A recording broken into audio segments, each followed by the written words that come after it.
I lost $4,000 in my first month investing. Not because the market crashed, not because I picked bad stocks, but because I did everything in the wrong order. See, I had this backwards idea that investing meant jumping straight into the stock market, buy some Tesla, grab some Apple, maybe throw some money at crypto. And that's exactly how beginners blow up their accounts. Because here's what nobody tells you. Investing isn't about picking stocks. It's about following a sequence. 7 specific steps, in order. Miss one? You're gambling. Skip ahead? You'll panic sell at the worst possible time. But do them right?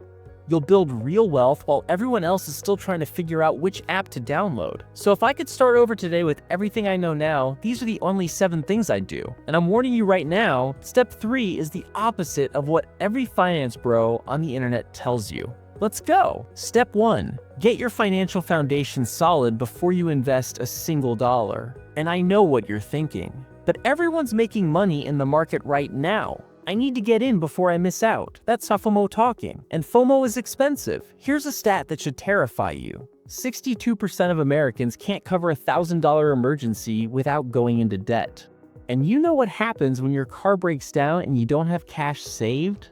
You panic sell your investments at a loss to cover it. I've seen this destroy people. They're up 20% on their portfolio, feeling great, then boom. Transmission dies, $3,000 to fix it. Now they're forced to sell stocks during a dip just to keep their car running. That's not investing. That's gambling with money you can't afford to lose. So before you open any investment account, you need 3 things locked down. Number 1, kill your high-interest debt. If you've got credit card debt at 25% interest, you're trying to fill a bathtub while the drain is wide open. The stock market averages 8 to 10% returns. Your debt is costing you 25%. You're literally losing money faster than you can make it. Pay off the credit cards first, then invest. Number 2, build a 3 to 6 month emergency fund. This is your don't panic money. The reason most people sell at the bottom isn't because they're dumb. It's because they need the money. When you've got 6 months of expenses sitting in a high-yield savings account, you can ride out any storm. Market crashes? You're fine. Job loss? You've got runway. Unexpected expense? Handled. This fund gives you the emotional stability to be a good investor. Number 3, make sure your income is stable. If your paycheck is unpredictable, you can't commit to regular investing. You need to know exactly how much you can invest every month without stress. Because the second money gets tight, you'll be tempted to pull from investments. And that's how you lose. Look, I get it. Everyone around you is posting screenshots of their portfolios. 6 figures, 7 figures, making it look easy, and you feel like you're falling behind. But here's the truth. Those people aren't showing you the foundation they built first. They're not showing you the emergency fund. They're not showing you the debt they cleared. They're just showing you the sexy part. Don't skip the foundation to catch up with people who are 10 steps ahead of you. You build the base first, then everything else gets easier. Step 2, define your actual goals. Not what sounds cool, what you actually want. Here's where 90% of new investors mess up. They start investing with zero idea why they're doing it. Investing is smart, right? So I should probably do it. And then they pick random stocks, download Robinhood, buy whatever's trending on Twitter. And when the market dips 5%, they panic and sell because they never had a reason to stay in. So let me ask you something. What are you actually investing for? Retirement in 30 years? Buying a house in 5 years? Quitting your job and traveling the world? Because your answer changes everything. Your timeline determines your strategy. Here's the rule. If you need the money in less than 5 years, don't invest it. House down payment in 3 years? Keep it in a high-yield savings account. I don't care if your friend made 30% on some stock. Short term, the market is a roller coaster. You could be down 20% the month you need that down payment. But if your goal is 10, 20, 30 years away, retirement, financial independence, generational wealth, that's when you invest. Because over long periods, the market has never not recovered. Short term, wild swings. Long term, steady climb. So right now, before you do anything else, write down your goal. Be specific. Not, I want to be rich. That's not a goal. That's a fantasy. Try this instead. I want $40,000 saved for a house down payment by 2029. Or, I want to replace my salary with investment income by age 55. See the difference? Specific goal, specific timeline. Now you can reverse engineer exactly how much you need to invest every month. And when the market drops 15%, and it will, you won't panic because you're not reacting to today's news. You're following a plan toward a specific finish line. Goals give you patience, and patience is what makes you rich. Step 3, pick your account and stop overthinking it. This is where people waste weeks researching. Should I use a Roth IRA or a traditional IRA? What about a brokerage account? Is this platform better than that platform? And meanwhile, they're not investing anything. Analysis paralysis is expensive. Every day you spend researching is a day your money isn't compounding. So let me make this stupidly simple. If you're employed, max out your workplace retirement match first. If your company matches up to 5%, contribute 5% minimum.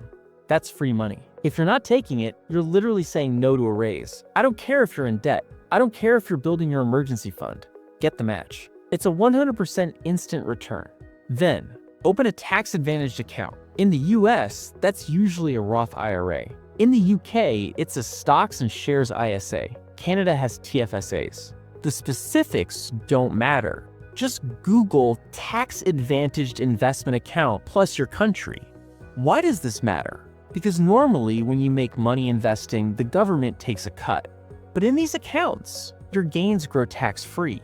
That's the difference between turning 100,000 into 300,000 or turning 100,000 into 220 after taxes eat your profits. Over 30 years, tax-free growth is massive. Now, which platform should you use? Honestly, it doesn't matter that much. Vanguard, Fidelity, Charles Schwab, they're all fine. Pick one. Open the account. Move on. You can literally do this from your phone in 10 minutes. The best investment account is the one you actually open, not the one you spent 3 months researching but never started. Stop researching. Start investing.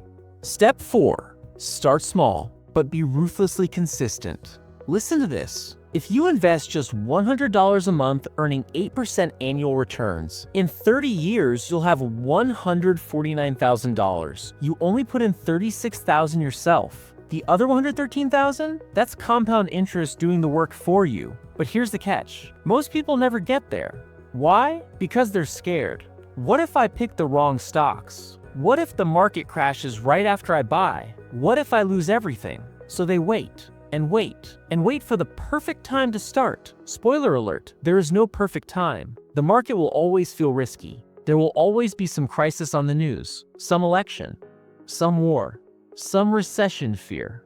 If you wait for safety, you'll wait forever. Here's what actually works. Start with whatever you can afford. $50 a month, great. $20? Fine, the amount doesn't matter. The habit matters. Because once you start, you'll realize the stock market isn't some scary monster. It's just boring. You put money in. It grows slowly. You add more. It grows more. That's it. No drama, no panic. Just patient, boring wealth building. And that $100 a month, in 10 years, it becomes $18,000. In 20 years, it becomes $59,000. In 30 years, it becomes $149,000.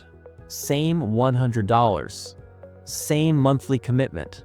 Just time and consistency doing the heavy lifting. The biggest mistake isn't starting small. It's not starting at all. Step 5, diversify. But keep it stupid simple. Imagine you're trying to eat healthy. You wouldn't just eat chicken for every meal, right? Breakfast, chicken. Lunch, chicken. Dinner, more chicken. You'd feel terrible. Your body needs variety. Protein, carbs, fats, vitamins. Investing works the same way. If you put all your money in one stock, even a safe one like Apple, you're gambling. Apple could get disrupted.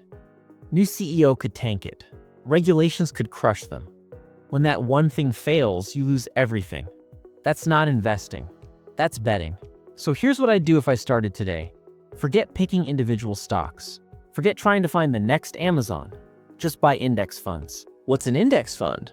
It's basically a basket containing hundreds or thousands of companies all at once. The S&P 500 index, that's the 500 biggest US companies. One purchase. Instant diversification. You're betting on the entire US economy instead of guessing which company wins. And historically, the S&P 500 has returned about 10% annually over the long run. Some years it's up 30%. Some years it's down 20%. But zoom out over 20 or 30 years. It always trends up. Now you can get even more diversified with the Total Market Index Fund.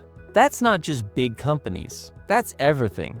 Large companies, small companies, international companies. Basically, you're betting that humanity will keep innovating and companies will keep making money. If that bet fails, we've got bigger problems than your portfolio. The beauty of index funds is they're boring. You don't need to watch the news. You don't need to stress over earnings reports. You don't need to time anything. You just buy and hold. Let the companies do the work. You do nothing. And doing nothing is how you win. Step 6. Automate everything and become a lazy investor. You know what's wild? Fidelity did a study on their best performing accounts. Guess who won? The people who forgot they had accounts. Dead people. I'm serious. The investors who never touched their portfolios outperformed the people who actively managed them. Because the active investors panicked. They saw red. They sold low. They bought high. They tinkered. They lost. The dead people, they did nothing. And doing nothing is the ultimate strategy. So if I started today, I'd set up automation immediately. Here's exactly how. Every month, right after payday, my bank auto-transfers money into my investment account. I don't think about it. I don't decide if now is a good time. It just happens. Then that money auto-invests into my chosen index fund. Again, no decision required. The system runs itself. This does two critical things. One, it removes emotions from investing. When the market drops 20%, I don't have to decide whether to keep investing. The automation does it for me. I'm buying the dip automatically without even knowing there's a dip. 2, it enforces consistency. No willpower needed. No motivation required. It just happens. Whether I'm busy, stressed, distracted, or on vacation, my investments keep growing. Think about it. When you automate, you're not fighting FOMO.